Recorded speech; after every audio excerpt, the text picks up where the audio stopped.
Hi, everyone. It says I'm Christina Sherrill, but welcome. I'm Kelly Wellborn. I'm with the Bill and Melinda Gates Institute for Population and Reproductive Health.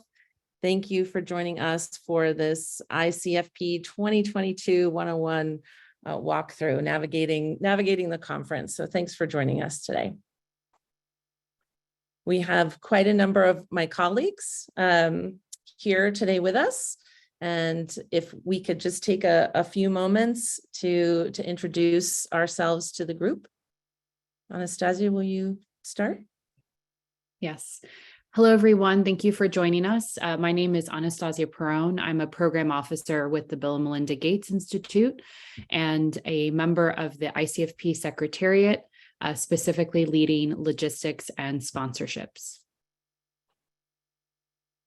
Molly? Hi, everyone. My name is Molly Maisner. I'm a program and communication specialist at the Bill and Melinda Gates Institute, also working on the live stage. Thank you.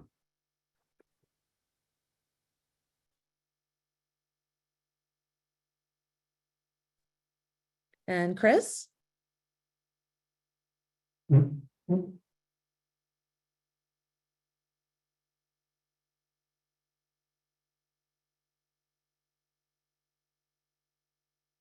Chris, you're muted.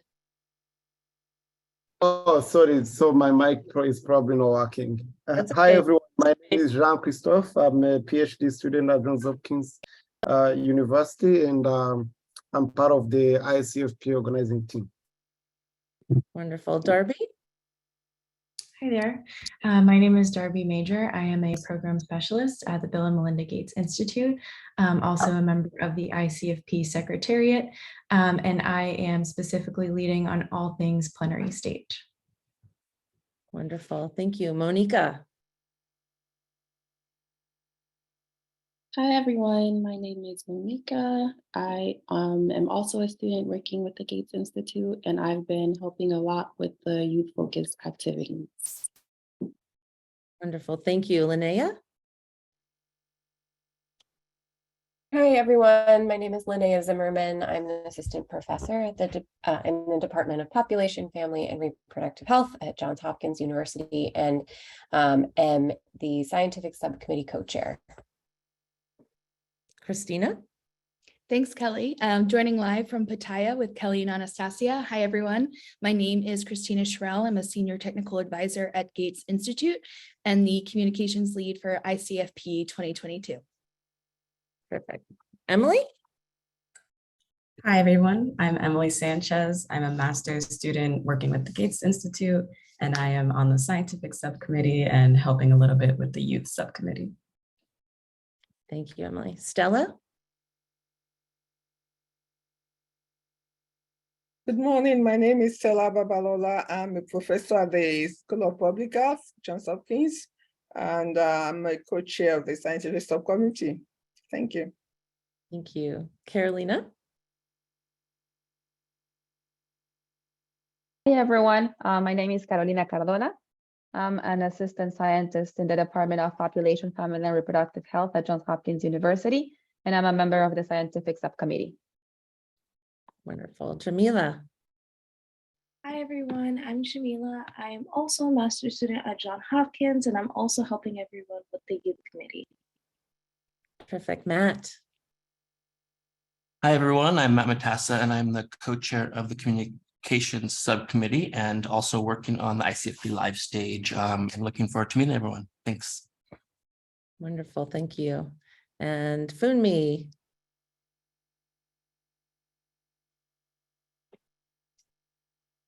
You're muted, Funmi. Thank you.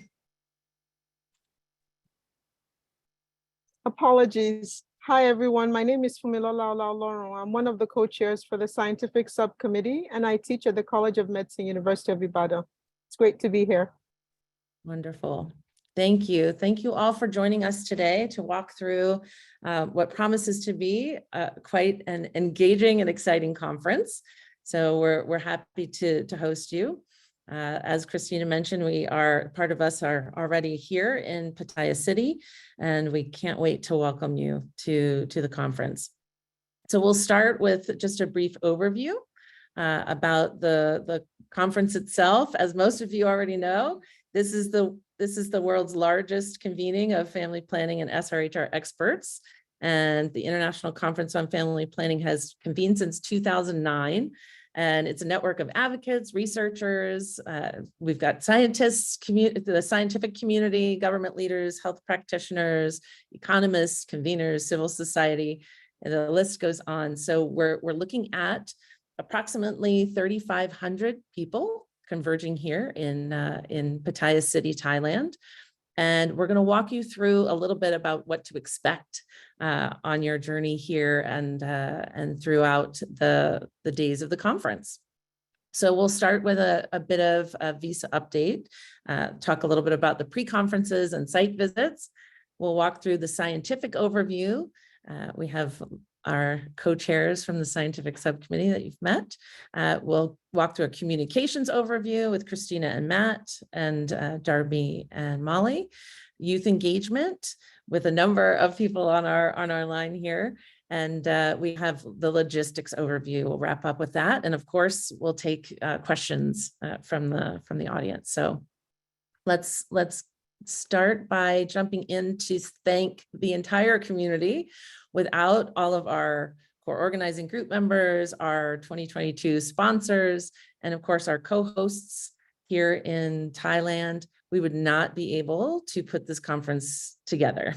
So thank you to all of you and for all of the hard work that our subcommittees have put in to really make this conference something extra special. So thank you for that.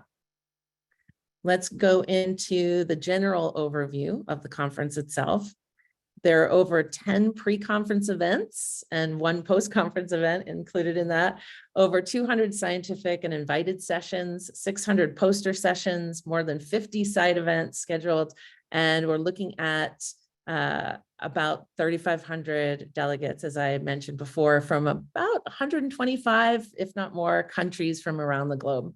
And so we're very excited to bring everyone together to share best practices, to share scientific information, and to really celebrate the fact that we have finally come out of the global pandemic and are able to get together and to really learn from one another and celebrate moving family planning and reproductive health forward.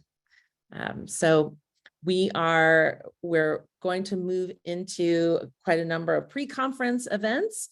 As you can see here on the next slide, Anastasia, we have over 10 pre-conferences that are taking place, and each of our subcommittees, many of our subcommittees, let's just say that, have a subcommittee page on our website, which is ICFP2022.org. And on those subcommittee pages, you can find out how you can get involved with some of the subcommittee pre-conferences that they are planning. And there are many of them, if not most, require registration. So I encourage you to go on the website, ICFP2022.org, and sign up for participating in those pre-conferences. If it's a pre-conference or post-conference, it basically means that it's taking place on the days leading into or the day after the conference itself. And so we have pre-conferences starting on the 12th, leading through the 14th, the morning of the opening ceremony. And we'll have some people talking a little bit about some of those. But we have an implementing best practices pre-conference, demographic dividend, faith, youth, which is a 2.5-day pre-conference, shifting power and advancing equity and global health pre-conference, which is a half-day event, and quite a number of others. So please do investigate those further on the website. Let's move on to the site visits. So we have, through the National Steering Committee here, a number of site visits that they're offering up for people to join and really get a taste for the different programs here in Thailand. So we're really hoping that all of you will be able to have a chance to visit one of these sites. And there are sign up there are sign-up slots on the website. So please do go and find out a little bit more about each of those really exciting sites. If you'll go to the next page, you'll see a little bit more in-depth information about each of those sites that will be visited in the days leading into the first day of the conference. So we will open with our opening ceremony on the 14th of November, and that will be taking place at 4:30. It will run from 4:30 to 6. And we have quite a number of speakers to entertain you at that first opening plenary. We have several ministers and parliamentarians. We have of course, the UNFPA. We have Dr. Natalia Kanam. Melinda Gates will be addressing us, and there will be quite a nice welcome celebration that will be provided after the opening ceremony that will take place throughout the convention center and beyond. It will spill out into the beautiful grounds of the convention center. So we will be welcoming folks to that welcome reception. And it will be hosted by the mayor of Pattaya City, as well as the governor of Chonburi Province and the Ministry of Public Health. So we're very excited to be able to have all of you join us for that and have some time to get back together for the first time, some of us in person. So that's a little bit of information about the welcome reception. And then our first plenary on day one is family planning and universal health coverage, innovate, collaborate, accelerate. So we'll be digging into the conference theme at that particular plenary on day one. Let's go to the next slide. On the end of day one, or day two as it's called, but the first full day of the conference, we'll have the red carpet celebration. Many of you will remember that from 2018. And so we will have quite a bit of entertainment happening during that event at the end of that day. And that will be the time in which we will honor our Lifetime Achievement awardees. So we're hoping that you all can come and join us for that before the evening side events start. Let's go on to the next day. So we do have several plenary events that will be happening on the plenary stage that aren't exactly, that will be happening on the plenary stage each morning. So this is the Wednesday of the ICFP. This is FP 2030's plenary, talking about committing to that progress and building a stronger family planning movement. So you'll see all the speakers here. And then moving into that evening, we will have the Moth, which is a radio hour. They will be giving us a special presentation that will walk us through some family planning stories. If you can go to that next slide. The Women of Impact is also going to be held on that Wednesday, where we feature a number of women that are really making great strides in family planning and really helping to push the envelope for us. And there's that Moth storytelling. So thank you very much for that. And then we'll move on to the last day of the conference. The last day is dedicated to youth. And so they'll kick us off with a plenary on the main stage that will focus on those bold youth leaders making bold moves.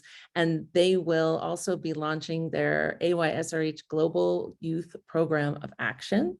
And so you'll hear a little bit more about that in just a little bit from our youth subcommittee representatives. And then last but not least, we roll into the closing ceremony. We will have that closing ceremony over lunch. So everybody will grab their lunch and come on in and enjoy the last closing ceremony. As we wrap up from the conference, we talk a little bit about things that each of our subcommittees are taking away from the experience. And we are giving the Excel Awards, which is always a very exciting moment where we honor those individuals and small groups, organizations, as well as countries that are really making great strides in family planning and really setting the bar for the rest of us. So. Okay, and then we do on both days, thank you to our sponsors, we have lunch symposiums. They are our lunch sponsors. So Organon will be sponsoring the day 2 or the first full day of the conference. They'll be sponsoring that lunch. And day 3 or Wednesday, we will have a lunch sponsored by Bayer. Then as well, on both Tuesday and Wednesday, we will have lunch roundtables. So our subcommittee members have pulled together some lunch roundtable events. We'll call them lunch and learn roundtables, and they have quite a number of topics that will be covered across the lunch hour. And so you'll be able to come and choose a table, sit down and have a really nice conversation over lunch with the subcommittee members. So side events are a big part of ICFP. We have quite a number of them. And so you'll be able to attend side events, and most of them are open to all. Some of them do have a registration. So you will have the opportunity to attend side events in the morning and then again in the evening. So usually those morning side events happen around 7 o'clock before the morning plenary that starts at 8:30. And then the evening side events start up right after our special evening event in the plenary hall, right after the conference ends for the day, the scientific portion. So we will roll into our scientific overview. I think Linnea and team are going to take that away. So please, Linnea. Yeah, I saw a couple of chats already asking for finding out where the sessions are, et cetera. And so that is exactly what we're going to talk about now. So the scientific program is live on the website, and I'll walk you through in just a moment how to search for events in the scientific program, searching for different speakers and keywords, et cetera. So we'll go through that in just a moment. If you can go to the next slide, please. So before we get to that, we wanted to just briefly run over the design of each of the sessions. So there's the standard oral presentation, and I think this is the sort of session that most people are sort of aware of and think of for a conference. So this is going to be 80 minutes. It's composed of 3 to 5 presentations. It's usually 4, but it could be anywhere from 3 to 5, with each person talking for about 15 minutes. It'll vary based on the number of speakers. And the standard oral sessions could either be composed of the preformed panels that people submitted along, or they could be sessions that were put together from the individual abstracts that people submitted.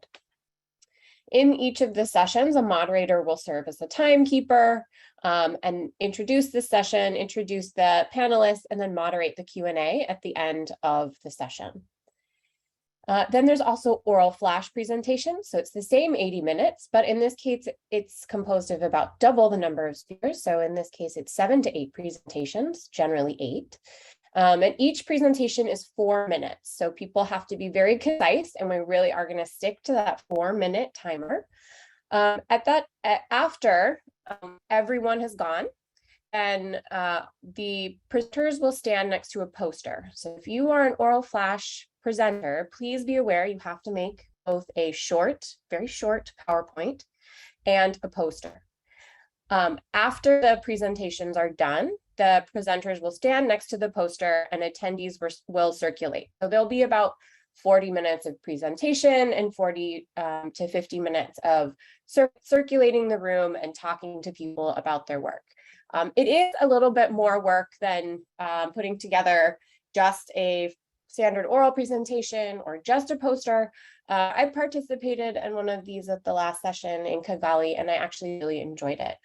It's a really great way to learn a lot about a lot of people's different research, but have it be a little more interactive than some of those standard oral presentations.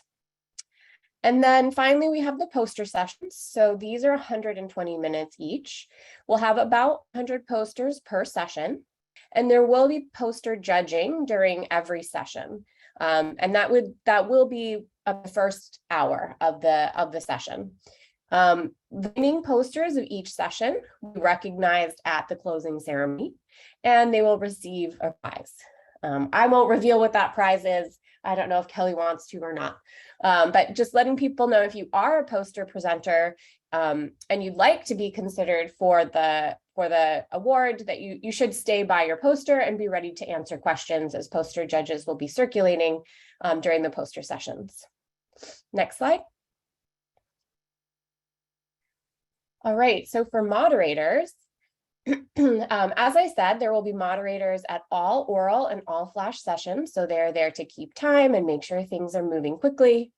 We want to make sure that they can facilitate the Q&A and keep the discussion moving and lively.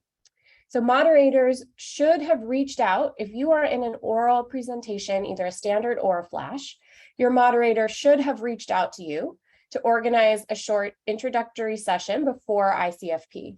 And this is just to make sure everybody has a chance to just briefly discuss their work, so people know what will be presented in the session, decide on the order of the presentations, and decide on the exact length of time that people should be aiming for based on the final number of people in the session. If you have not heard from your moderator at this stage, please do email abstracts at the ICFP.org with the name of your session. And then we can confirm with the moderator to make sure that they still intend to participate. The last thing to note is that the moderators are not discussants. So at some scientific conferences, the expectation is that you will share a paper, a draft of your paper in advance of your presentation. That is not the expectation for ICFP. So the moderators will not necessarily be reviewing your research in great detail and providing you feedback on it. They're there to ask questions and facilitate the discussion, but not there to provide detailed feedback on your research or advocacy or program implementation. Next slide, please. Okay, so if you are a oral flash or poster, we are asking that all materials be uploaded in advance of the session, or directly to the Drifta platform, which we'll go over in a minute, or brought to the speaker ready counter at ICFP. What is important to note is that we cannot accept presentations in the session rooms. And that means that we cannot accept them from a flash. We cannot accept them if you email them to yourself. We cannot accept them in the session room. So if you do not upload your presentation in advance of the session, we will have no way of having it on the screen. So the first way that you can upload it is directly in the Drifta system. And we'll go through that in a minute. And we're asking that people please upload by November 7th at essentially midnight East Coast time. And that is a little bit different than the previous guidelines were sent out. We do apologize for that. There was some miscommunication between our various subcommittees, but in order to make sure that they are downloaded, we are asking that if you are going to use the Drifta system, that it be uploaded by November 7th. If that doesn't work for you, if it's not ready by November 7th, or if you just decide to make changes, that's completely fine. No need to panic. You just need to bring your presentation to the speaker ready counter at the conference itself. And it will be open from Monday to Wednesday from 7 a.m. to 9 p.m. and Thursday from 7 a.m. to 10 a.m. And that's going to be staffed by one of our excellent students. She didn't have a chance to introduce herself, but Fauzia, I'm going to say your name wrong, Fauzia. I apologize in advance, but Fauzia Ali Khan. So she will be there, or somebody else from Gates Institute will be there to assist you. We'll make sure that the poster is uploaded, but we are, again, as a reminder, we are asking that it be done in advance. Okay, next slide. All right, so to upload into Drifta, we're giving you the step-by-step instructions here. So first is to go to the Drifta platform. So this is the same platform that you used to submit your abstracts. So it's ICFP2022.drifta.com. Click on My Abstracts. So there may be a number of abstracts that you're listed on, but click on the one that you click on My Abstracts to see the full list of abstracts.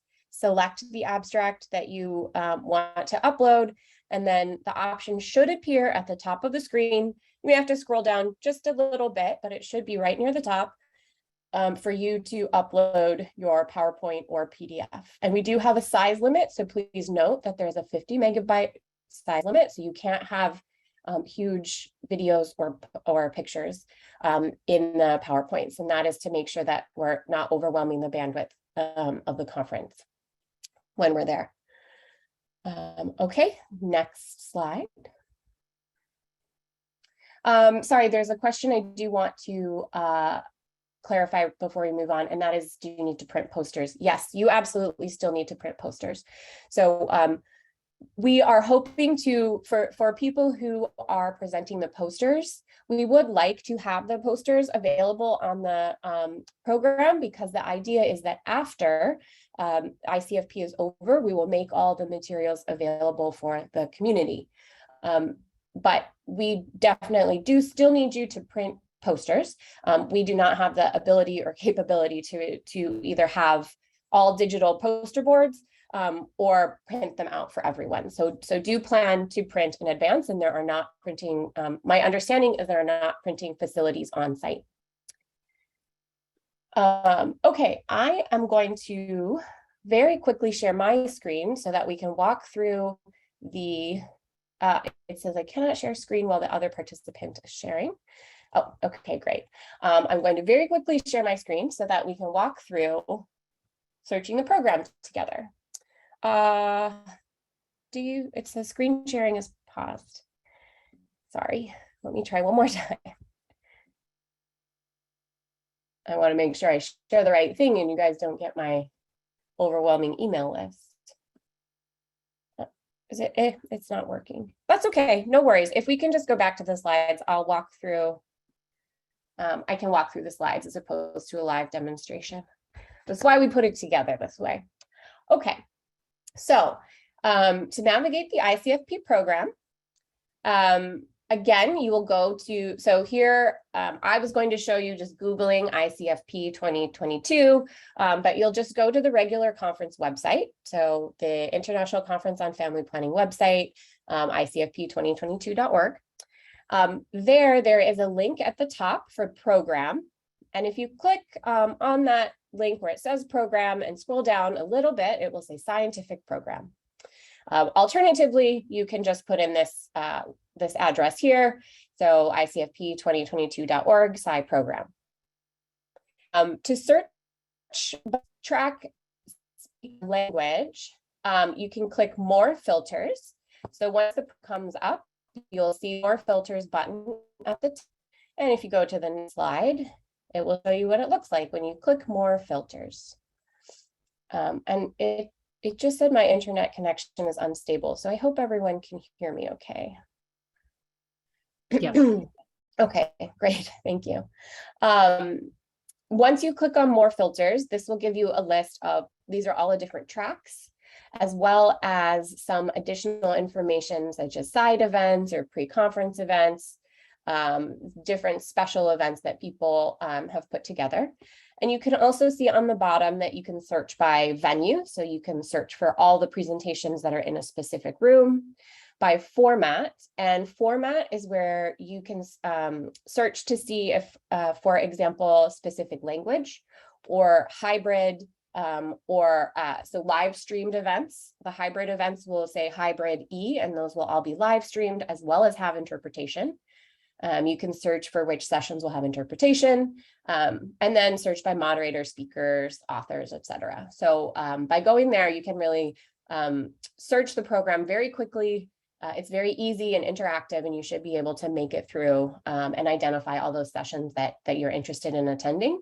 And I believe there's like a heart or a star or something where you can click and save the presentations that you would like to keep, and they will be added to the My Sessions section of the program. So you can have those all consolidated in one spot.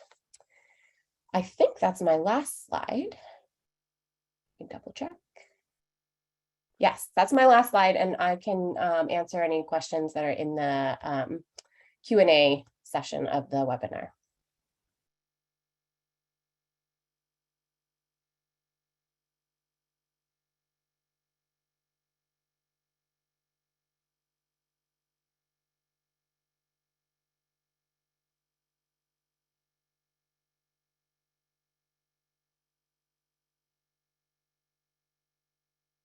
So Linnea, there's someone that's asking about, do poster presenters also upload a PDF to Drifta in addition to bringing the printed version? I know that that's, go ahead. Yeah, so we would prefer that you do, but it's not as imperative as it is for the oral presentations. If it would be great if you can, so that again, when we make the program and all the information available after ICFP is over, then your poster can also be shared and made available. If you don't upload it, then we can't make it available. However, it is much more imperative that you download or that you get your poster printed so that you have it at ICFP. Perfect. And then there are some questions about getting this presentation. Absolutely. We'll make this presentation available along with the recording of this session. Okay. Chris, do you want to talk a little bit about the scientific session engagement? You'll back up one slide. Yeah, sure. I hope you all can hear me now. My mic was acting. Yes. All right. So one element that we integrating this year is to use Slido as a platform for interactivity for presenters. So all presenters will receive a link that will allow them to create polls. So once they submit polls, we'll be able to see them in the central, at the central level. And once they would be in their sessions, they could easily pull up their phone. They would be able to navigate to their respective session. So the access will be given to the room where they'll be presenting. And in each room, they will see the name of their sessions. So as soon as they select the correct session, they'll be able to see their polls. So because they've already uploaded them, and they'll be able to launch their polls. One thing to note is that to be able to launch the poll, you have to use the same login as used when you created the poll. And we provide step-by-step of how to navigate Slido because it may be new for some people, but it's pretty straightforward platform. And what will happen is once you launch your poll, the people participating in your session will see either a link that they can use. They could also be able to text a number, although I don't think they'll be able to text because they'll be traveling, most of the people. And there'll be also a QR code that you can scan. So once you scan the code as a participant, you'll be able to go to the poll that's active and be able to contribute. So that's pretty much how the Slido will work. So in here, shared on the screen, you see there is a live stream window. So for the sessions that will be live streamed, and there'll be a window on the side, and this may change based on how to adapt the visuals on the session page, but pretty much this is what will be there. So when you say select a room here, it's rather selecting the session because a session is like a room that you are in, and because they have made multiple presentations. So that's pretty much how it will work, and it's pretty straightforward. Yeah. Wonderful. So if there are any if there are any questions about Slido, anything, we provide as many resources as possible for presenters, for participants. So I hope it will be a smooth transition for those who may not be more used to it. Sure. Thank you. So Sunita, there is, I know you had a question for Linnea about the using a different program, or do you not intend to use slides at all? You said something about for a panel, is it a must to bring or upload PowerPoint slides? So Linnea, do you want to take that? What I'd like is to ask, and I will answer that, but for people who are putting questions directly in the chat, we, the panelists, cannot respond to you if you are using the chat. We need you to use the Q&A, which is down at the bottom of the screen. Otherwise, we're just sending responses to ourselves. So please use the Q&A at the bottom of the screen if you have questions It has for been anybody. updated, so everyone should. Oh, it is. Okay. Wonderful. Okay, great. Sunita, for your question, I'm not sure I understand it. I think it's going to be a little easier to just chat and make sure that we can go back and forth, and I'll give you an answer. Just for your other question about if there's a brief version for those who wish to make a hard copy, Kelly can speak to this, but our plan certainly is that there is a smaller version of the program that has all of the session titles listed, but does not have every individual presenter listed. So it should be much shorter.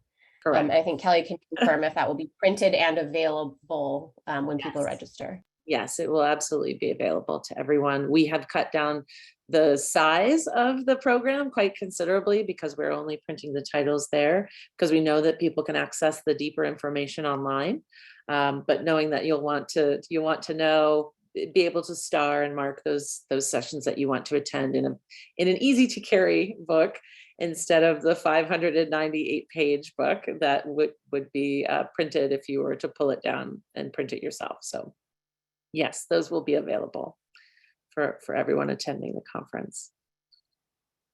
Okay, and any questions that go to Chris, he can now chat you the answer with regard to the in-person session engagement. So thank you for that, Chris. Let's move on to the evaluation. So Emily, I'm going to talk a little bit about that. Yes, I would love to. So I just want to bring to everyone's attention some different aspects of evaluation that we will be utilizing throughout the conference. So first, we have the daily survey. This will be something that you can scan a QR code to complete on every day of the main conference. So then we really just want to assess how comfortable you are, how easy it is to navigate the space, your travel experiences on the shuttles, anything like that. We want to make sure that you're having a great time at ICFP. So please fill out that daily survey if you see it, and it'll help us to change things in real time. Next, we also have a final survey that will be a link sent out after the conference. And those are larger overall questions about how satisfied you were with ICFP this year and any feedback you would like to provide to improve the next conference. And then we could possibly do some qualitative interviews in there with select participants. We're trying to talk that through. And we hope that everybody does participate in these surveys because there is a chance for someone to win an iPad. So please be on the lookout for any methods of evaluation throughout the conference. Next slide. Terrific. Thanks so much. So we're going to jump into our youth engagement overview. I think who is going to take that one away? Monica? Yes, I am. Wonderful. So yes, as Kelly was saying, now we're just going to shift into some of the youth engagement overview, and I'll actually be discussing this with some of my colleagues. Can we actually go to the previous slide, Kelly? Thank you. So yeah, youth will be a major focus at ICFP. So we just wanted to make sure we had lots of engaging programming available. We'll have the youth pre-conference on the 12th and the 13th. We'll also have a youth lounge throughout the conference where youth will be able to kind of meet each other in a more relaxed space. We also have the mentorship activity that's been going on virtually, and we're really excited for everyone to meet each other in person. And we also have the global roadmap of action and the youth anchors that we'll discuss in a bit more detail. And next slide, please. Hi, I'm Jamila, and I also will be presenting on this. So in general, this is kind of a brief summary of what the timeline is. So of course, we're going to start off with the Youth Pre-Conference, and that's a really great event, especially 2 days, and we'll get more into that. We're also having a power shifting pre-conference in collaboration with some other committees, and it's a really great opportunity for those who are interested. And it's not necessarily focused on youth, but youth will be brought in throughout the conference. Launch with leaders. This particular one on the 14th is focused on youth. So once again, a great opportunity. The youth lounge is just long term, so you'll have different events, and we'll get more into that throughout the week. Same thing with mentoring activities, and then we're having the Phil Harvey Award on the 15th, which will be a very big thing. And we are having the Youth Plenary and Global Roadmap of Action being launched on the 17th. And the 17th in general will be heavily focused on the Roadmap of Action, which we'll go a little bit more into later. Could we have the next slide?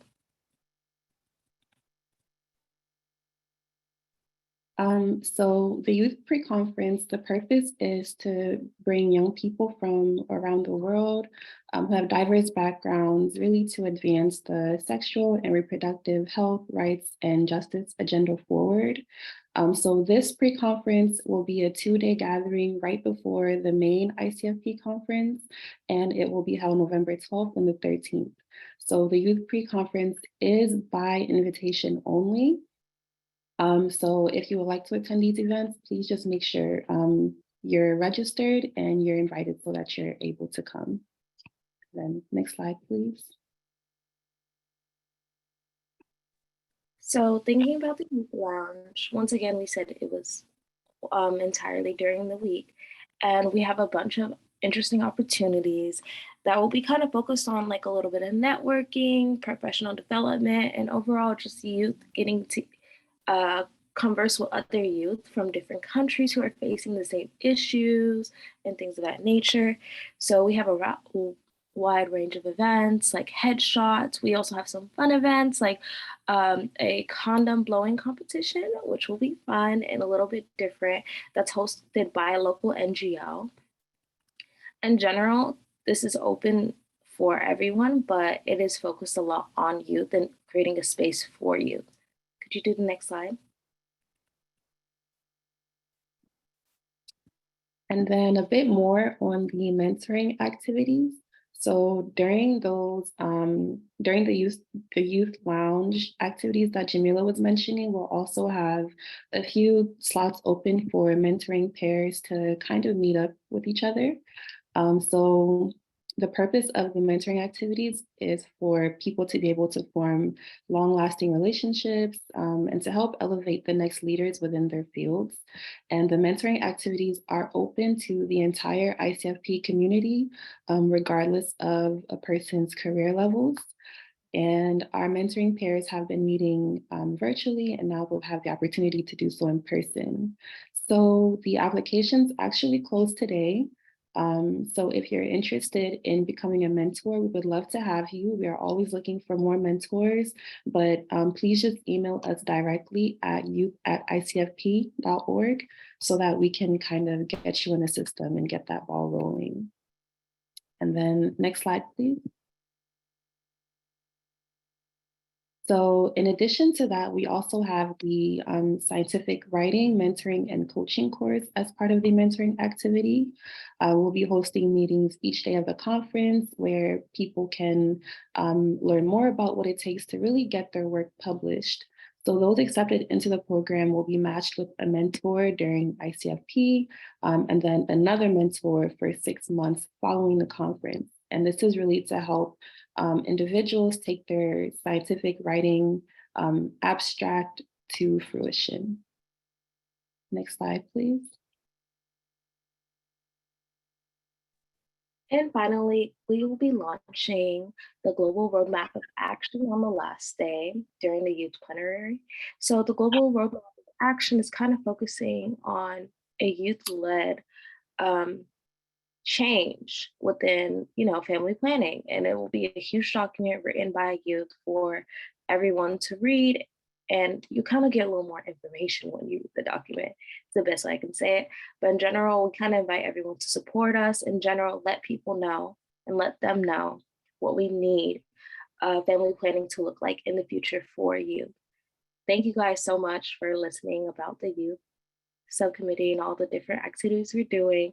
And we hope to see everyone there and engaging with all these opportunities. Thanks so much, ladies. So we're going to jump into the communications overview. Christina and Matt, Molly and Darby. Thanks, Kelly. Hi, everyone. Lots and lots of updates today. So happy to jump right in.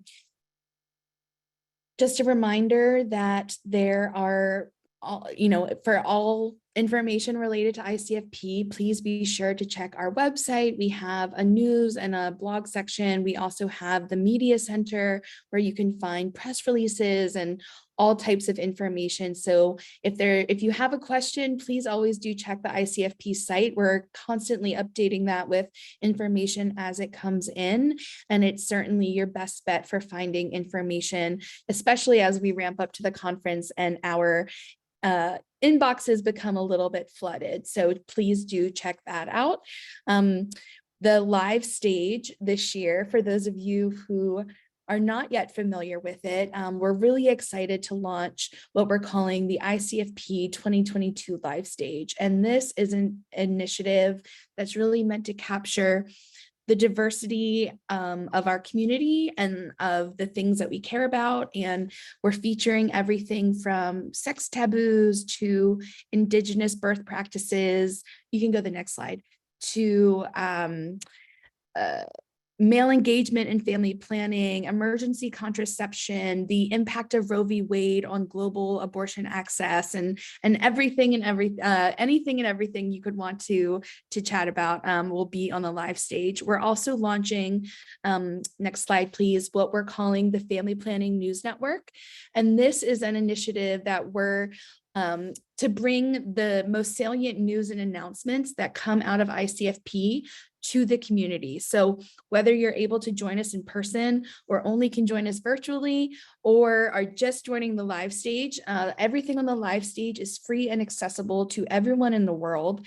And we're really, that's something that we've been made really important to us. So we're excited to be able to offer this free of charge to everyone and to be able to, launch this new program with all of you. And we're just really excited. So next slide, please. We'll be creating segments for each of the sessions that are on the live stage. So this is an example of a page that you'll be able to access on the ICFP site. Everything will be live streamed and recorded and available on demand if you are interested in watching, so you can watch in real time or watch after the fact. And we will definitely be promoting far and wide much after the conference. Next slide, please. This is a screenshot of the media center, as I mentioned. So if you have questions about the brand book or press releases, news and blogs, media requests, media registration, even though the on-site media registration is now closed, we are still accepting registration for virtual media. So just a quick update on the media numbers. We have a really robust media program this year. We're very excited to welcome CNN, PBS, DevX, NewsHour, the New York Times.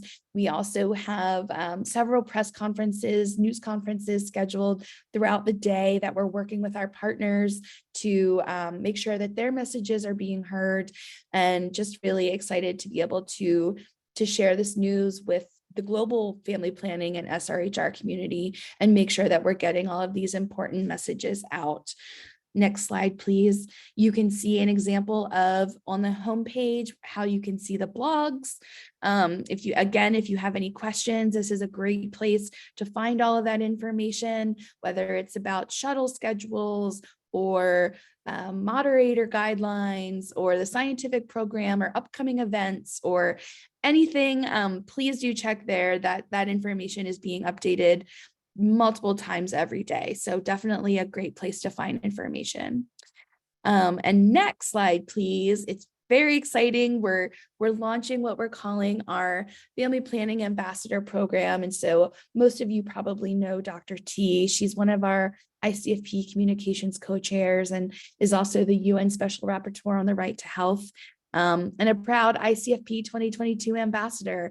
And next slide, please. You can also see that Dr. Samu Dubey of FP 2030 is an ambassador. So this initiative, this campaign will be rolling out starting tomorrow. So hopefully you'll start to see those graphics online. And next slide, please. Spoiler alert, we invite all of you to join us as well, what we're calling the FP Social Core. So this is our community, our community that's advocating for universal access to family planning and reproductive health services. So next slide, please. We'll be sending out more information about this, but we encourage you to share these graphics on your own social profiles and with your networks and encourage people to join this movement and join the movement towards universal access. And the more people that we have join this community, the more we can make our voice heard and make sure that we're making these services and products available to all. Next slide, please. So if you're interested in joining, please do check out that website right there. And we would be happy to have you join what we're calling the FP Core. Next slide, please. Just a reminder on the website to sign up for the newsletter. So again, a really great place to get lots of information.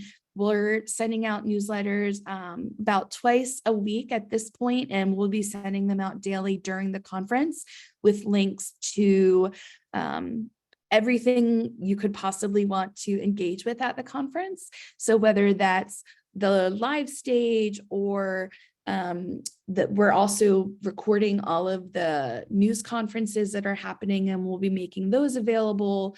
We also have links to all of the big plenary sessions that are coming up. So another great place to make sure that you're up to date with all of the information you could need to engage with ICFP, both in person and virtually. On the next slide, just a reminder that we have lots of social media channels, and on the next slide, you'll see ways to engage with our different profiles. So if you aren't following all of those, please do. Again, lots of great information on all of those, and is a great place to get up-to-date information. As soon as we have it, we always push out on all of our channels. Thank you to Molly for making sure that our community stays up to date with all of those updates. And without any other questions, I will hand it back over to Anastasia.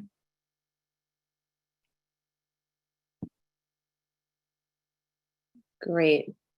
Thank you so much, Christina. So we're going to move on to a logistics overview with Anastasia, the queen of logistics for ICFP. And I just wanted to alert Chris in the Q&A that there are some questions about Slido. We can hold these to the end, but you might want to answer some of them in the Q&A for those folks that are asking those questions. As well as uploading presentations. Okay, great. Perfect. All right, Anastasia, over to you. Thank you. Hi, everyone. So going to take you through some logistics information and just want to reiterate what my colleague Christina has said. All of this can be found on the website. The communications team has done an amazing job of ensuring that all of this information, whether it's related to the scientific program or logistics, is accessible and available to all through the website. So I would strongly recommend that you take some time to just go through the website. It's also beautiful to look at, so that doesn't hurt. As Kelly shared at the very beginning of this webinar, we have been working in close collaboration with the Ministry of Foreign Affairs in Thailand with regards to delegates that are required to apply for a visa to travel to Thailand. So we are in the final stages of the special visa pre-approval process that was put into place by the Thai government at the end of August and has continued through now. So the majority of individuals that were included in that process have received their results through the screening process. There are still some that are waiting, and we hopefully will be able to notify them shortly within the next day or so. There is the most up-to-date information on the ICFP website, specifically on the visa update page. So again, if you haven't, I would strongly recommend that you take the time to review what the latest updates are, what the latest guidances are. We also have a form that we have set up that allows for individuals to submit any issues, any questions, any feedback, what is working well, what isn't working well, and we are collecting that information in real time and doing our best to facilitate responses to the questions. If there are issues, trying to help identify a solution, though we are limited in what we are able to do, given that we are not part of the Thai government. So I'm sure there are lots of questions. I'll wait until the end. I also can't see the chat, so apologies if you are not getting a response. So we are 2 weeks or a little less away from having everyone arrive to Pattaya City, which is where the conference is being held this year, specifically at the Pattaya Exhibition and Convention Hall, otherwise known as Peach. So we have some information about Pattaya City and the exhibition hall on the website that, again, I would encourage you to take some time to review. In terms of traveling to Pattaya City, for those of you not based in Thailand, flying into Thailand is usually the most common mode of transportation. The majority of international flights will be arriving into the Bangkok International Airport, more commonly known as BKK. We are providing complimentary transportation, and I'll get into that momentarily. But if you are already in Thailand, the only way to get from Bangkok or anywhere else to Pattaya is by vehicle. So it's about a 90-minute or so drive, specifically from Bangkok, if you are coming from that direction. So if you haven't already, we would strongly recommend that you book your hotel room. On the website, we have the list of official conference hotels. So these are hotels that have offered a reduced or special rate or special package, excuse me, for our delegates. Several of the hotels have already sold out, and that is indicated on the website. And we are trying to keep that list as up to date as possible. So if you are having issues with any of the links or any sort of issues at all, please definitely let us know, as we are trying to keep information as updated as possible. As we have announced and shared over the past few months, the government of Thailand did declare a holiday, specifically in Bangkok, from November 16th to 18th. And so there is a likelihood that there will be an increase in travel and those vacationing in Pattaya City, since it is a citywide holiday. So again, just to reiterate, please definitely take the time to book your accommodations if you haven't done so already, so that you are guaranteed a place to sleep at night. The other thing I will note is that you are not required by any means to stay at an official conference hotel. So if there is another hotel or an Airbnb that you would prefer to stay at, you are more than welcome to do so.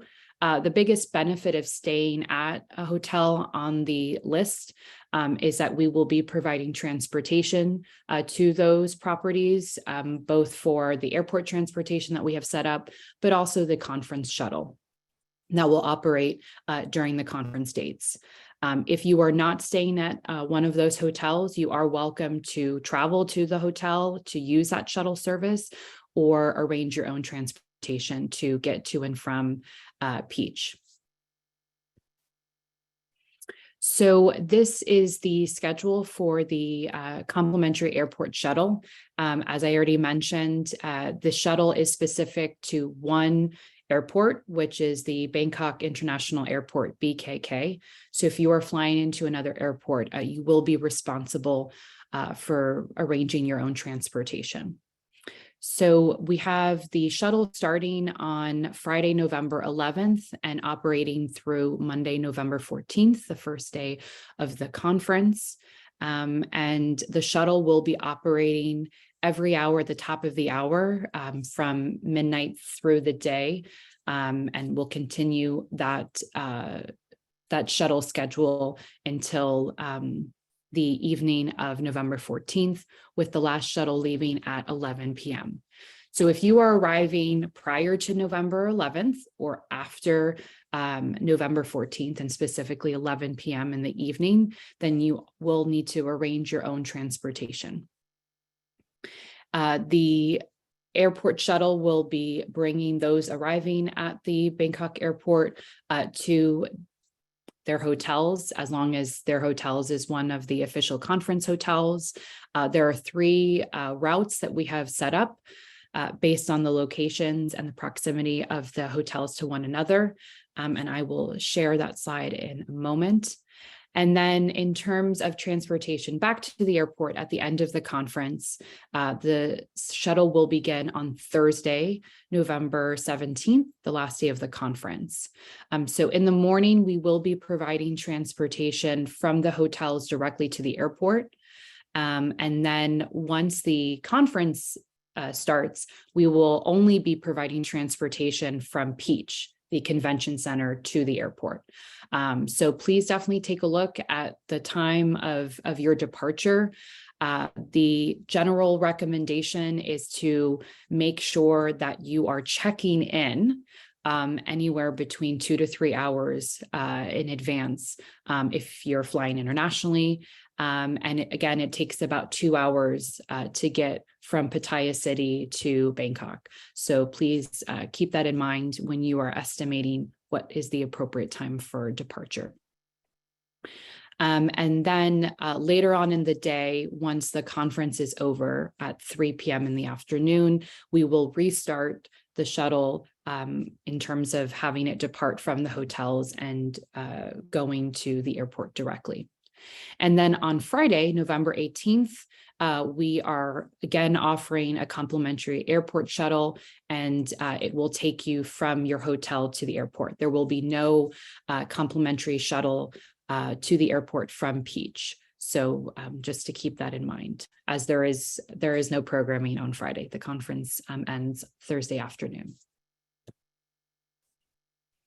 So we also are offering a complimentary conference shuttle to get from the hotels to Peach and vice versa. So as I already mentioned, we have 3 separate routes, route 1, 2, and 3, blue route, yellow route, and green route. And the buses will always be labeled so you can clearly see which bus you are getting on and which route it's intending to go on. So on for our pre-conference dates, so that's Saturday and Sunday, November 12th and 13th, we have shuttles operating from the hotels to Peach from 6 a.m. through 5 p.m. And we have done our best to set the schedule to accommodate the pre-conference events that we are aware that are being hosted at Peach and the on-site hotels. And that also will be the same schedule that will be in place for the first day of the conference, Monday, November 14th. And then, of course, we have shuttles bringing delegates from Peach back to their hotels in the late afternoon through early evening. So we have that in operation from 3 p.m. from Peach until 9:30 p.m. And then during the conference week, so Tuesday through Thursday, November 15th and 17th, we have, once again, the shuttles running in the morning from the hotels to Peach as early as 6. And the last shuttle in the morning does depart at 9. We do not provide a shuttle during the day. So if you do need to leave the property, that will again have to be something that you arrange yourself. But the shuttle will resume later in the evening after the conference has ended. So at 5:30 p.m. and will continue to operate until 9:30. And I know there was some concern about there being enough shuttles at the end of the night, and we will be sure to accommodate all of the guests, all of the delegates, excuse me. So there'll be plenty of buses to get everyone home at the end of the evening, because we know that there are a good number of evening side events. And these are the routes that I was referencing earlier. So again, we have 3 routes, and the official conference hotels make up the different points of drop off and pickup. So if you have any questions about the transportation, please certainly let us know in the chat or send me an email. But all of this information can be found on the ICFP website. We also wanted to give everyone an opportunity to see a bird's eye view of the property. So as you can see, it's quite large. And as you enter, you'll enter the property. Peach, the convention center, is the first building. And that is definitely a focal point and where the majority of sessions and different activities related to the conference is taking place. But we have grown, and due to that, we'll also be using 2 of the on-site hotels, specifically the Royal Cliff Beach Hotel and the Royal Cliff Grand Hotel. Everything is within walking distance on the property. So depending on how fast or slow you walk, within a few minutes time, you can get from one building to another. There also will be complimentary shuttles, or I guess golf carts is a better description, that can fit up to 15 people, that will be operating the property and can take you to wherever you need to. You can find these maps also on the ICFP website if you would like to take a closer look. I also wanted to take some time to share the hours of the exhibition hall. So similar to 2018, we're really excited to once again have a robust exhibition hall, and really excited for the diversity of organizations that will be represented. So these are the hours. So we're excited to kick things off on Monday evening during the welcome reception. All the exhibitors will be in their booths. And in addition, we also do have the youth lounge, as my colleague shared, in the exhibition hall and the ICFP live stage.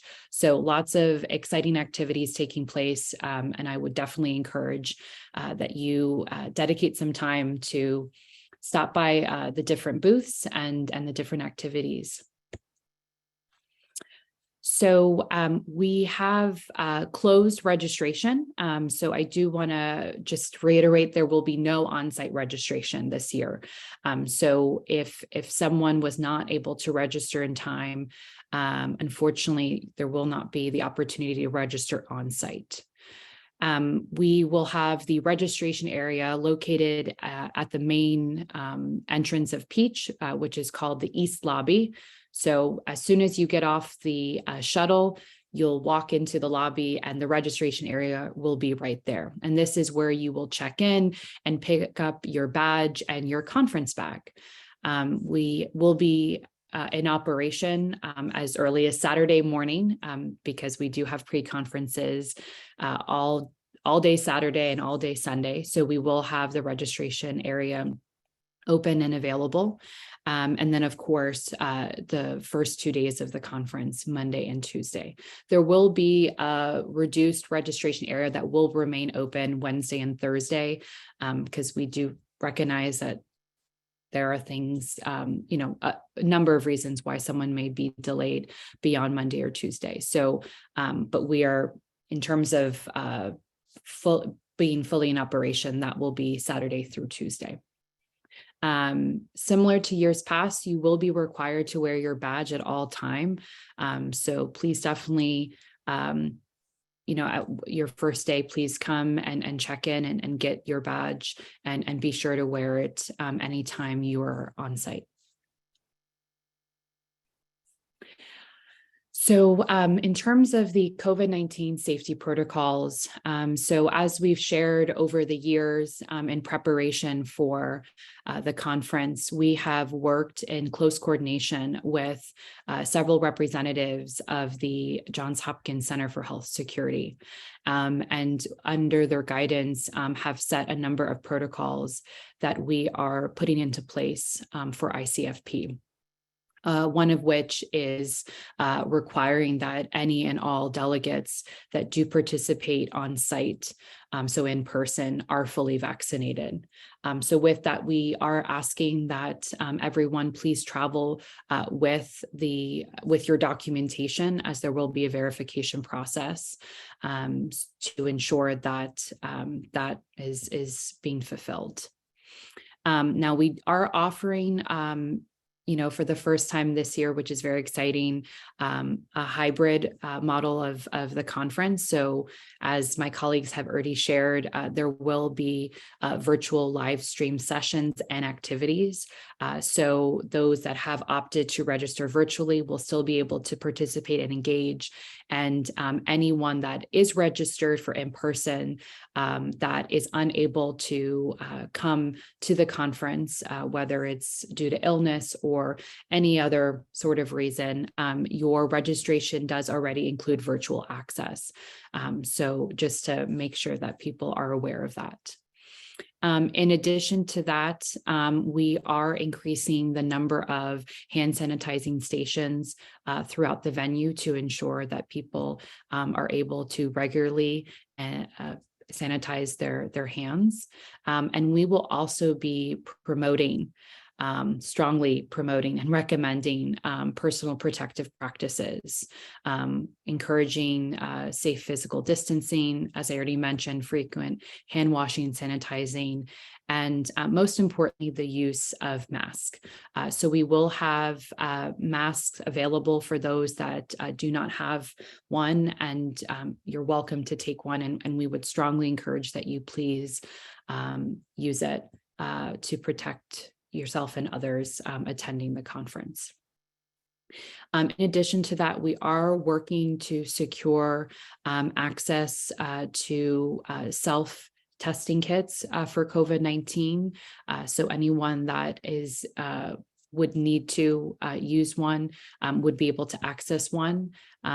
We are working with the NSC to secure that, so we don't have more information right now on that, but we will be sure to share what we are able to offer and make sure that everyone on site understands how they are able to access that specific service. And similar to years past, we will also have a medical crew on site to provide medical services and support as needed.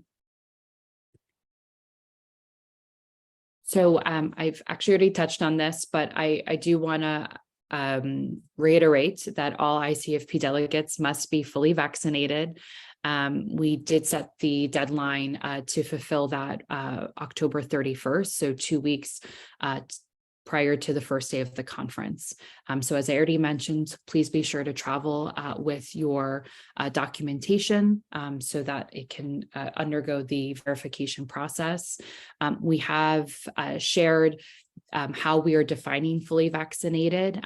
So this is the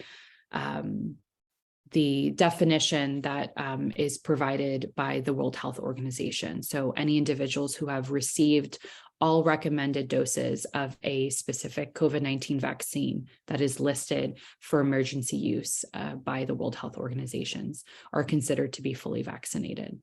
So we are not requiring boosters. I know that's also a common question we get. So as long as you fulfill this definition, then you are considered fully vaccinated. And then the last thing I'll clarify is that until recently, there was a requirement to be fully vaccinated to enter Thailand or provide proof of a negative COVID-19 test. So they have since removed that requirement. So in terms of entering Thailand, you are not required to provide proof of vaccination or provide proof of a negative COVID-19 test. Obviously, if that changes in the next 2 weeks, we will be sure to let you know. But as of today, there are no requirements. Now, in terms of Thailand's requirements, they are requiring yellow fever vaccination, and they're requiring this for anyone traveling from or through a specific list of countries that are declared yellow fever infected areas. So we have more information, including the list of countries on the ICFP website, specifically in the visa process page. So if you haven't already, I would strongly recommend that you take a few minutes to review the list of countries. And if you are traveling from or through one of those countries, there is a certificate that you must upload on the Thai website, the Thai government's website, prior to departing for Thailand. Again, all this information is outlined on our website. But that step is a requirement, and it must be done prior to your departure to Thailand. So please be sure to verify if this is something that you are required to fulfill. And I will pass it back to Kelly. Thanks, Anastasia. I think our internet over on this side is a little touch and go. So if you lose me, I'll throw it back to you. Okay. So there are quite a number of questions in the chat that we can start to roll through and answer. But before we get to those, we really want to make sure that you are jumping online to find out that travel and visa information, the up to the minute information on the website. So please don't hesitate to go online. You'll see a visa update tab at the top of the screen. So please check in there, and any information that you have about difficulties that people are having with regard to their visa or stories of success, we would love to hear them in that feedback loop so that we can make sure that we are getting those issues to the Department of Consular Affairs ASAP, so that they can help assist those that are working with embassies and consulates around the globe. As well, we're still accepting in memoriam submissions for our closing ceremony. We really want to honor those in the field that we have lost over the last few years. And last but not least, we want you to submit your Power of FP story. You might even see it on the big screen at the ICFP. So you can go to ICFP2022.org/voices for that. So let's roll to a couple of questions. One of the questions that I've been answering quite a bit is, how do I get the shuttle? Are there registrations required for the shuttle? And how do we know the schedule? So the schedule is up online, and we can pop that link into the chat for everyone. But we will definitely have the ability for you all to access that shuttle for free at the airport, as well as at your hotels to come back and forth to the convention center. There will be at the airport people wearing red ICFP shirts. You will not be able to miss them, but they'll also be carrying ICFP signs. So if you locate one of those people that will be standing in or around the baggage claim area, they will direct you to the next group of people that will get you to the buses, to the shuttles, to get you to your hotel. And the airport to hotel shuttle routes and all of that are available online. So you can go to the ICFP2022.org site and find that information. there are so many different things that I'm seeing pop up here with regard to questions, but Anastasia, do you want to take another logistics question? Sure. So yeah, just to reiterate what Kelly said, there will be staff on site at the airport that will be directing people where you will need to go. And there is no reservation or booking system to access the free or the complimentary shuttle. In terms of bag storage, we will have bag storage only on Thursday. So the airport complimentary shuttle from from BKK is not stopping at Peach. It is only stopping at the hotels. So you will be dropped off there first. And if you don't want to check in or you're not able to check in, you certainly can. We would encourage you to store your luggage at your hotel and then get on the shuttle to head over to Peach. But we will not have a storage. We will not have luggage storage available any other day except for Thursday, because we are only offering the airport shuttle from Peach to the airport during the conference. So we will have a tagging system available to those, and there'll be no cost to that. And that will be in the same registration area when you arrive.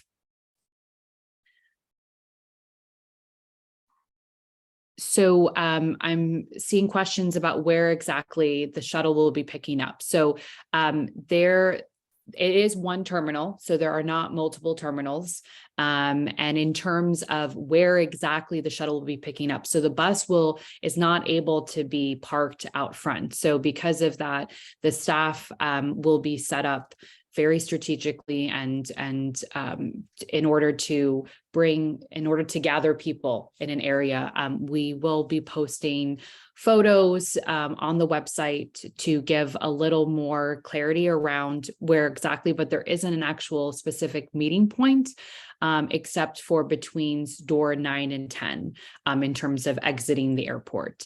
But because of how the airport authority set up, they do not allow for buses to be parked or stationed out front. So once the shuttles are ready to pick everyone up, the staff will escort everyone to the correct buses. Anastasia, there's a question about our complimentary shuttles for arrivals on the 11th. Are there? Sorry, Kelly, you dropped out. Can you repeat that? Sure. Are there complimentary shuttles for arrivals on the 11th? Yes. Oh, from the airport, correct? Was that the question?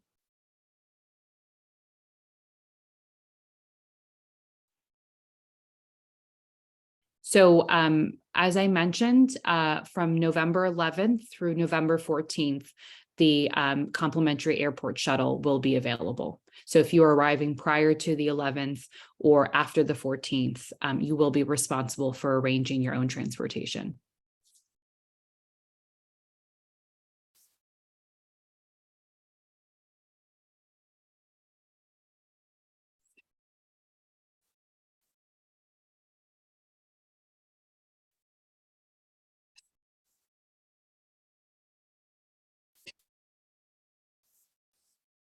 There is Irshad is. I see some other questions. Yes. Do I need a letter of participation to apply for their visa? Yes, you do. So if someone can drop in the chat. So every registered attendee has the ability to download a visa invitation letter through their Drifta profile. We have a set of instructions that takes you step by step on how to download the letter that can be found on the website, specifically on the registration page. So hopefully one of my colleagues can put that link in the chat, but you can download that and it will have your specific information on the letter so that you're able to submit that with your visa application. Thank you. Monica, can you answer Tahani's question about they applied for the WHO mentoring program but haven't received any confirmation yet? Yes, that's a good question. So we are going to do our final round of matching this week. So if you applied recently, like within the past few weeks, then you should hear back from us this week.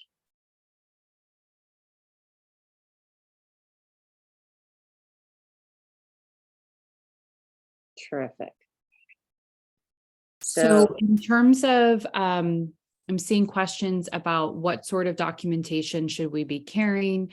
So I think as a general, as just a general practice, I would encourage anyone and everyone to always travel with, proof of identification, specifically in terms of entering to Thailand, proof of your accommodation, print a copy of the visa invitation letter. And again, that's available to anyone, any registered delegate, regardless if you are traveling from a country that requires it or not. It's the visa invitation letter is not a requirement to enter, but again, just as a general best practice, we would recommend just having that available. And then as well, you do not need to print your order confirmation from the registration system. You will have the opportunity to provide ID as way to check in or get your badge.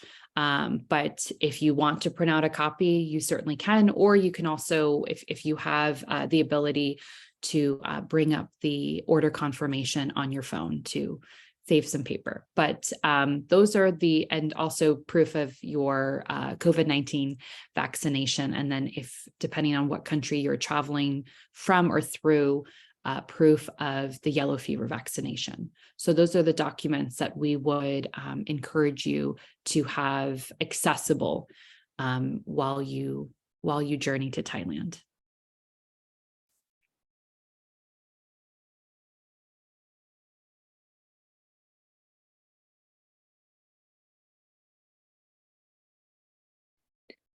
There's also a question about if you're journeying to Thailand with someone that isn't attending the conference, may they still access the transportation? They may. We are not in the practice of trying to split up groups. So as long as they are traveling with someone that is associated with the conference, then there won't be any issues. We anticipated that. Wonderful. Somebody is also asking about understanding the difference between the conference rooms and their booth. So if you take a look at the venue map, which we can pull up on the screen, there is a main floor of the convention center, which is right next to the plenary hall. There, that main large hall in the middle is divided in two between the plenary hall and the exhibition booths. So the rooms are all throughout the convention center as well as the hotels in the convention center complex. So it just depends on where the session is as to how far away the room is from the exhibition hall. But that's very centrally located inside of the convention center proper.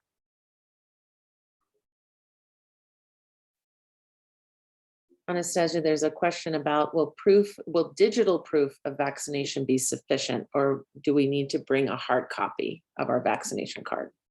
Digital proof will be accepted.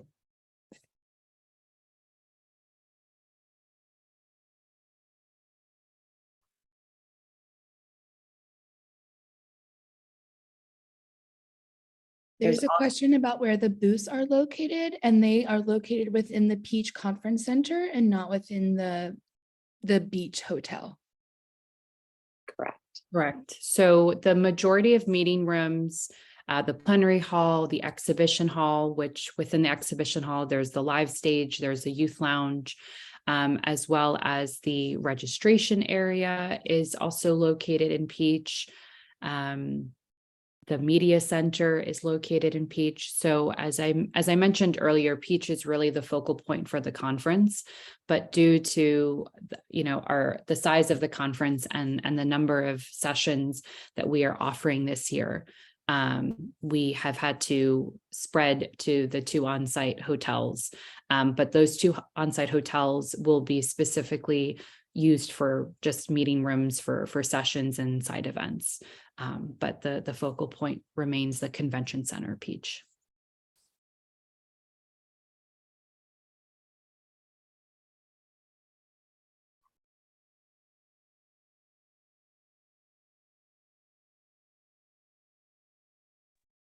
So just to reiterate, there is only 1 airport shuttle being offered through the conference, and that is specifically being offered from the Bangkok International Airport, BKK, to the official conference hotels in Pattaya City. So if you are arriving or departing from any other airport, you will be responsible for arranging your own transportation. It is only from that airport.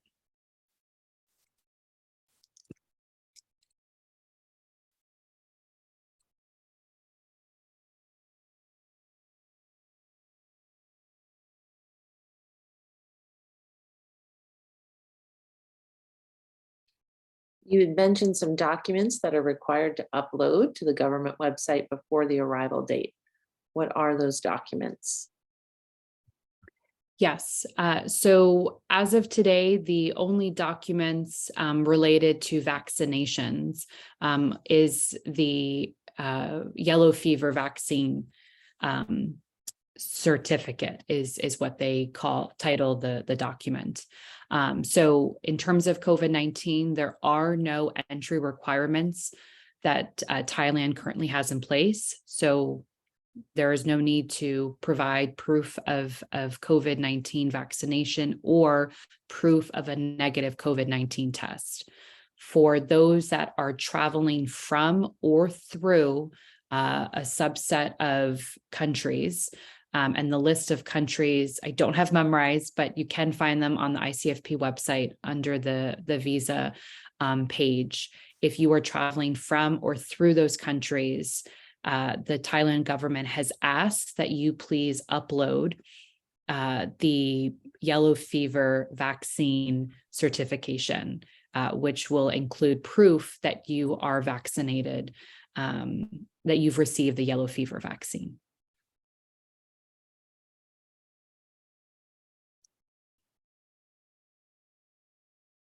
In terms of registration, so the registration area is for all delegates, whether you are a media delegate, whether you're an exhibitor, whether you're a VIP, everyone is being asked to go to that registration area where you will, again, check in, receive your badge and the conference bag.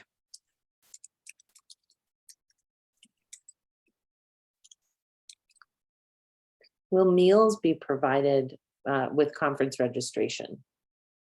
So we are offering 2 coffee and tea breaks on Tuesday and Wednesday, 1 in the morning and 1 in the afternoon. And we are also offering morning coffee and tea break on Thursday. And then we are offering a conference lunch, a buffet galore, Tuesday, Wednesday, and Thursday. So if in terms of breakfast on any of the days, you will be responsible for breakfast as well as dinners. Though I do know that side events, whether they're a morning side event or evening side event, do their best to draw people to attend by offering some food and beverage. And then, as I mentioned earlier, a number of the hotels that we have partnered with for the conference were able to set up special packages that are inclusive of breakfast. So while that may not be the case for all hotels, I would definitely, if you haven't already, confirm whether or not your rate included breakfast, as a number of them did did offer that. For poster presentations, Linnea or Chris, maybe Carolina, what material should the poster be?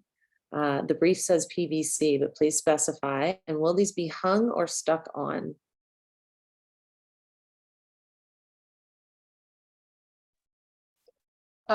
So I think, oh, sorry, go ahead, Chris. No, go ahead, Leah, you're fine. Carolina or Chris, please correct me if I'm wrong. I don't believe you need to have a specific material and that there will be push pins available, but I will defer to Chris or Carolina to correct me. Certainly, if you get a cloth poster, it's easier to travel with than paper, as generally you would need to roll it to make sure that you don't have creases. But Chris or Carolina, please correct me if I've said anything wrong. I will just say it's not a push pin, it is tape. Double-sided tape.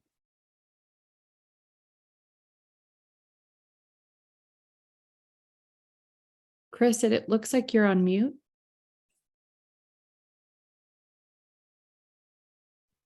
Sorry, my mic is acting. So I was saying that we suggested to use PVC just for travel purpose, just maintain quality during travel. But I mean, if depending on where you'll be traveling from and whether the quality of your poster wouldn't be affected by, travel, getting it there, then I would say even, cardboard material if you want to use it. But I think it's quite flexible. But since we'll be using tape, I think most of the material should definitely be okay. Yeah.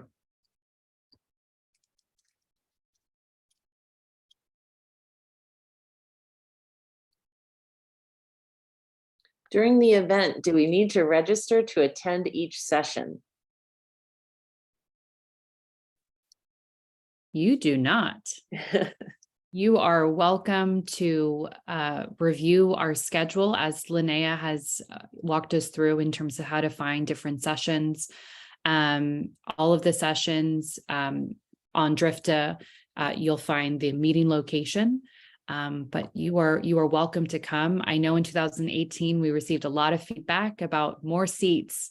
So we are going to do our best to make sure that as many chairs are available so that sessions can accommodate as many attendees as possible. Will there be lunch provided during pre-conferences that are full day events? So each pre-conference event is managed by a specific organization or by the subcommittee members. So to the best of our knowledge, the majority of pre-conference events are offering lunch or some form of a meal. And I believe that information should be outlined on their pre-conference event description. But yes, I think typically knowing that people would be attending for the full day, the organizers did secure a meal or lunch specifically.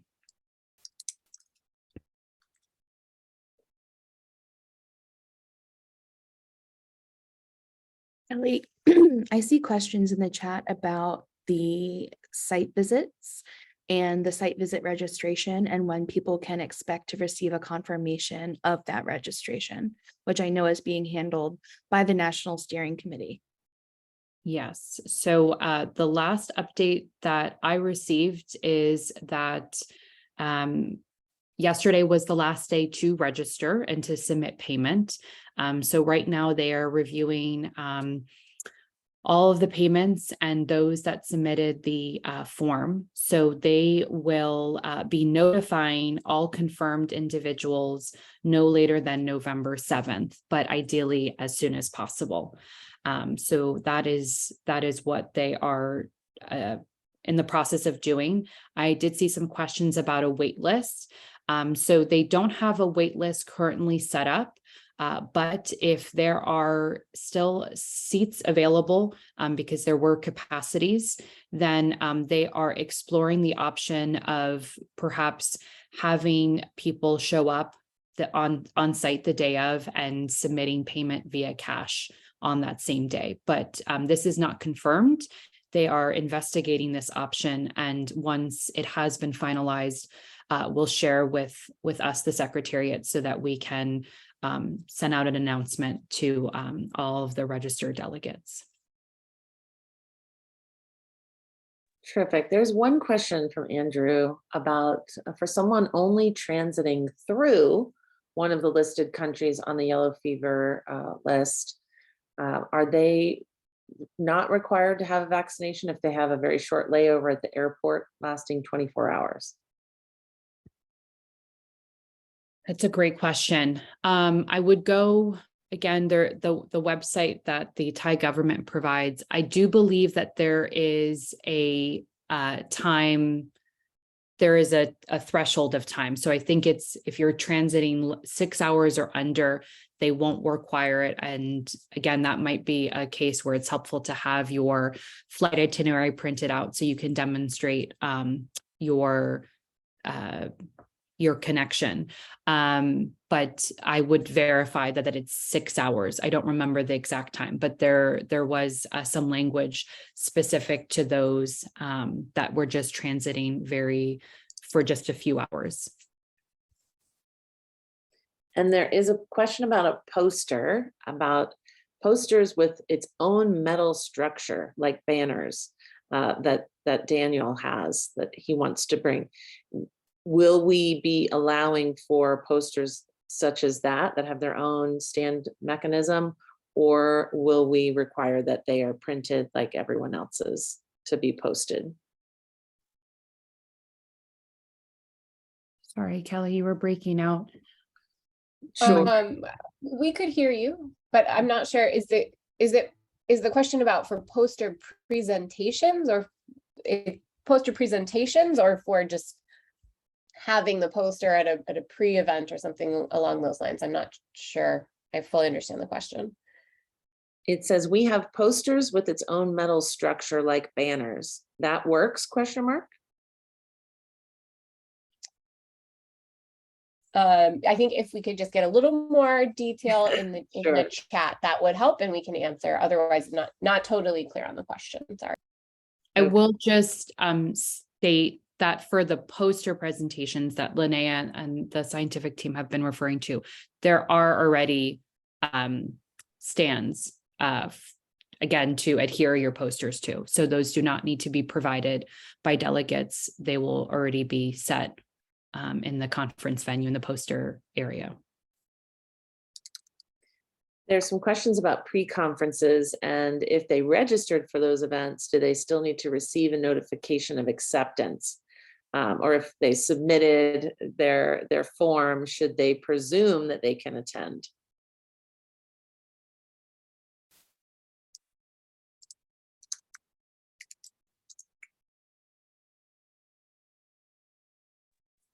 I'm just going to say I wouldn't presume. I would recommend that you contact the event organizer. We will request that all pre-conference event organizers communicate very clearly with those that are confirmed.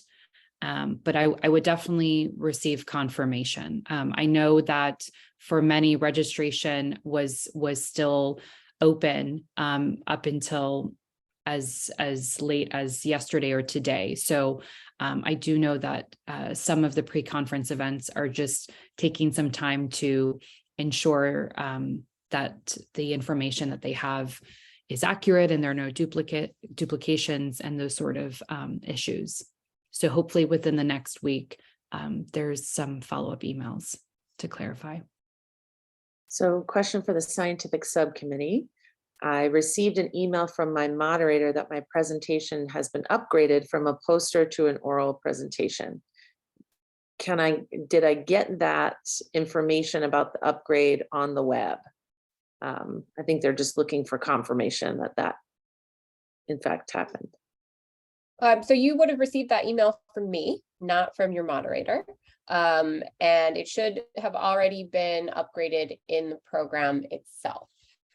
So we have provided all moderators with the names of the speakers in their sessions, and so they should be reaching out to you. If it is still listed as a poster presentation, please email abstracts@theicfp.org, and we can make sure that we do update it. But it should have, if you got that email, it came from me, and it should have already been updated in the program. Thank you. There's another question about participating in the scientific writing course. If you didn't register when you were going through registration, there may be a way for you to show up at the scientific writing course events and see if there's room available for you. I know that they did have some seats still available. And then if you need to be matched to a mentor, then they can potentially do that there for you.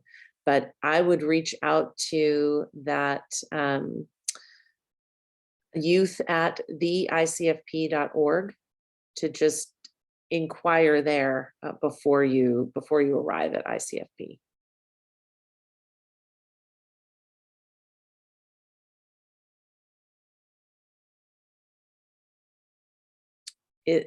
Somebody else is asking if there's still room to register for the youth mentoring program as a mentee. Do you want to take that, Monica? I think it's closed.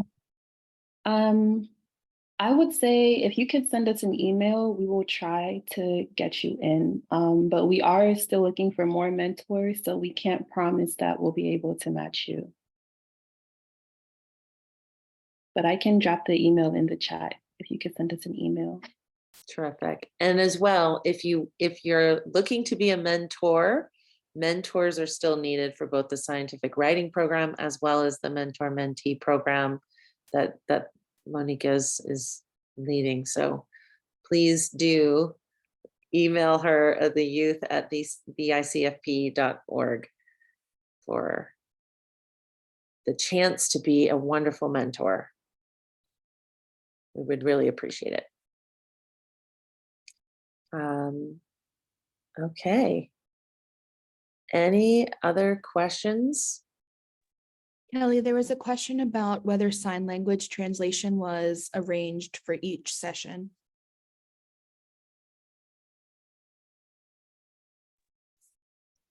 There was not.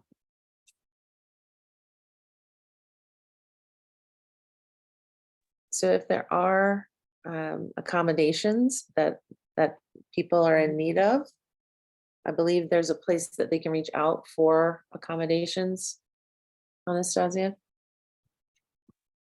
Yes, they can send an email to registration@theicfp.org. Though we will do our best to accommodate the request, but due to the timing, we can't provide any guarantees. Terrific.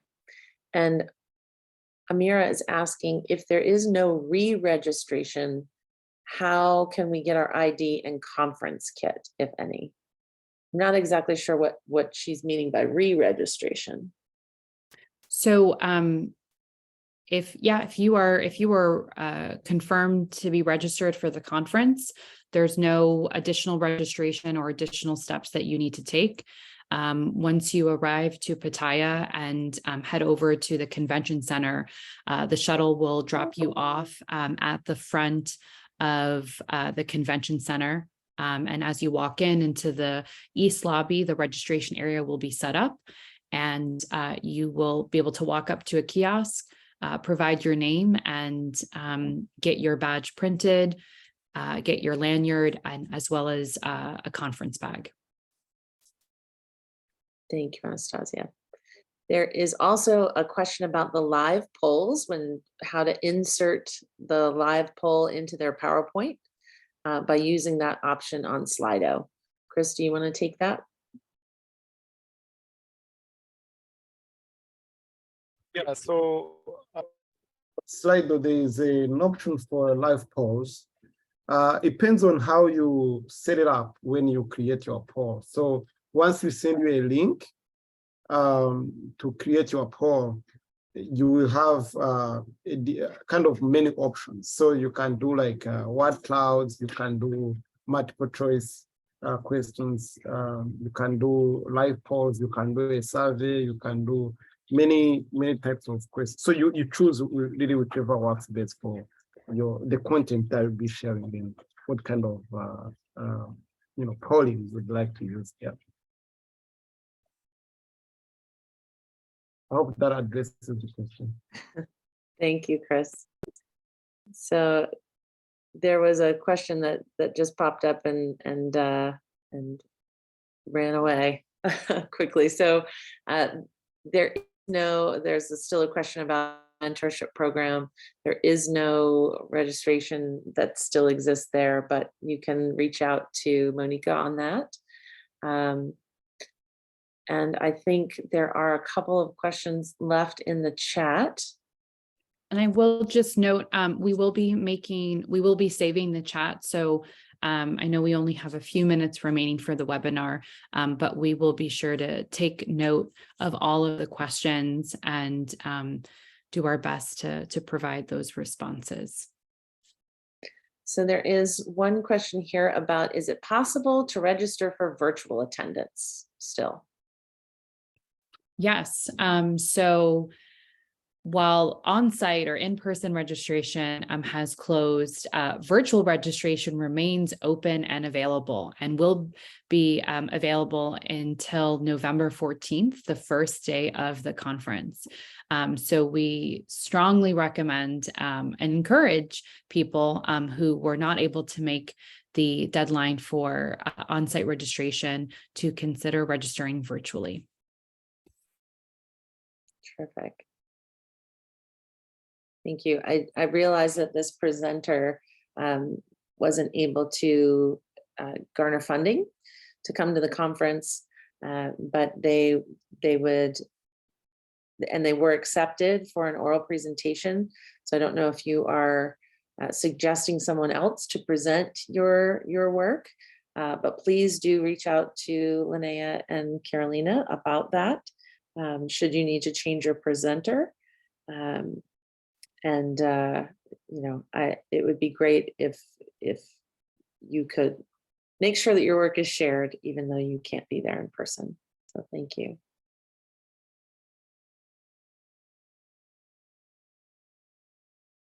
All right. Any additional questions? How do I get a certificate of presenter? This would be helpful for my academic history.